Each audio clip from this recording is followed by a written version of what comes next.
Hi, it's the English guy in Mexico again. I just wanted to talk about these in-ground barbecues, or cooking in the ground.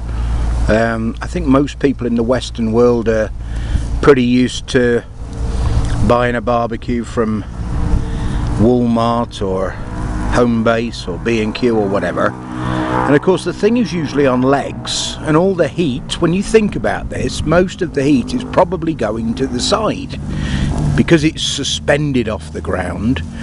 Obviously you've got a lid, but then again they say, oh yeah, but you've got to open all the vents, etc. You keep killing the flame. All I've done is got a very old barbecue. I don't know if it's showing very well on here. This is a possum I caught last night trying to kill one of my chickens, and he's been on here for, oh dear, almost an hour in very, very low heat. I've not bothered to gut him or skin him or anything because he's going to be the chicken's meal tonight. In fact, they're all just waiting behind me because they can smell it. This is the third chicken that we've actually, this is the third possum that we've actually caught in the chicken house. I leave the top of mine open because if anything does get in there, if you watch any videos on YouTube, you'll notice that if an animal gets in, it'll kill all your chickens. Well, I would rather this animal get in and kill one animal and the rest can actually get out. So I don't know if that makes any sense to me. That's why I leave the top open.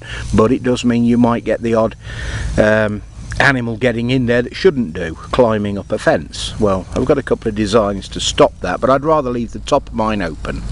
Anyway, going back to in-ground barbecues, what I've done is I've basically taken a very old barbecue, a metal one, that was all rusted up, the legs were broken, it still had a few bars left on it, as you can see, which actually helped me because I can shove the wood down one side and up and under, and I've used hardly any wood.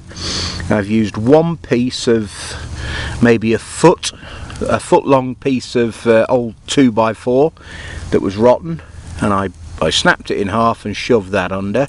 Bit of paper, obviously, a couple of small branches, and the boots. The boots are the ends of your palm tree leaves. These are your palms.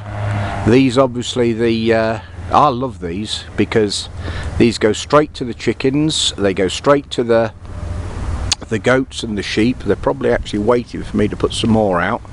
They then nibble them all down. As you can see, there's probably 50, 100, no idea how many there are spread out. Then I collect those up and bury them. That helps your soil. But the boots, these sort of wooden bits, the ends with the spikes on them, they're left hanging on the tree. Well, what if you just wait 6 months, they'll start to rot at the base, and all you do is you just grab one, snap it off. In fact, let's just go and grab one. I've actually just done this side, and let's go around this side. Be careful, obviously, because it's a bit spiky.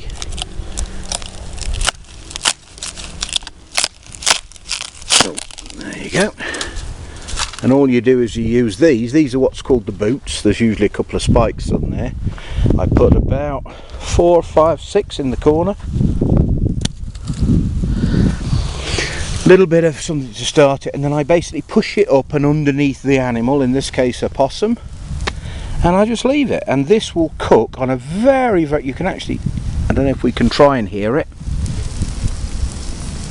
it's hissing very gently because it's just a very, very low heat that cannot escape.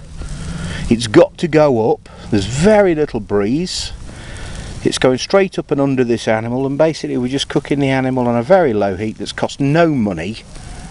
There's no charcoal, there's nothing involved.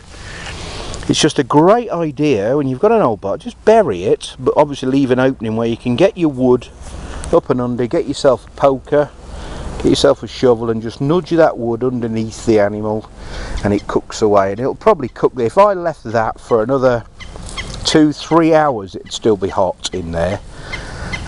Think of a fire. If you've got an old wood fire in your house or a coal fire, would you put your hand in the ashes in the morning? No, because they're still hot. So it's just a very cheap way of using fuel in your barbecue, is just bury it and then leave your stuff under there on a very, I mean, it's hissing. That animal is still cooking. I'll probably take it off in about another 20 minutes because I think the chickens are starving. They love a possum day here. They know that one is cooking, and they're ready to eat this one. I've got about 10 chickens. They'll demolish that in, oh dear, 20 minutes. I would think that whole possum will be gone. Okay, thank you. So this is the English guy in Mexico saying, use an in-ground barbecue. Bye for now.